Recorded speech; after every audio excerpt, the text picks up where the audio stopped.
kui me mingi hetk jookseme kokku, siis probleem on selles, et mingi koodijupp meis on vastandub sellele, mida me tahaksime teha. Mingi asi hoiab meid kuidagi paigal. Ja mina kutsuks neid koodijuppe kässar käsuks. Kässar siis on selline asi, mis aitab su autol paigal püsida, et ta mäest alla ei veereks ja jõkke ei lendaks, nagu mu tädil juhtus. Tõesti sündinud lugu. Jah, huvitav olukord. Aga kässar käsk tähendab seda, et meil on sees mingid käsud, mis püüavad meid kaitsta. Toon ühe näite. Olles enam kui 1000 esinemist teinud ja 20 riigis seda teinud, olen ma suure osa oma elust veetnud lennukis, bussis, autoroolis.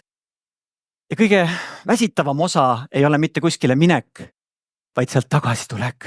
Kui nii soovid, et oleks juba kodus ja pime on ja mingi teeoludes seal autoroolis. Ja ma tean, et sügaval minu sees on üks käsk, mis ütleb, Harald, minimeeri seda aega, kus sa peaksid kuskil pimedas autoroolis sõitma, sest sa tead, kui kurnav ja väsitav sulle on. Aga on mingid teised käsud, mis ütlevad, Harald, mine kohtu kihvtide inimestega, tee veel vingemaid esinemisi, mine veel sinna riikidesse ka. Aga seni kuni see üks käsk minu sees ütleb, et seal lennukis on nõme oodata ja ma ei taha pimedas autoroolis olla, on see üks käsk, mis tõmbab kõigele joone peale. Et ma alateadlikult ei taha, et need juhtuks, sest ma tean, et muidu ma pean veetma aega seal autoroolis.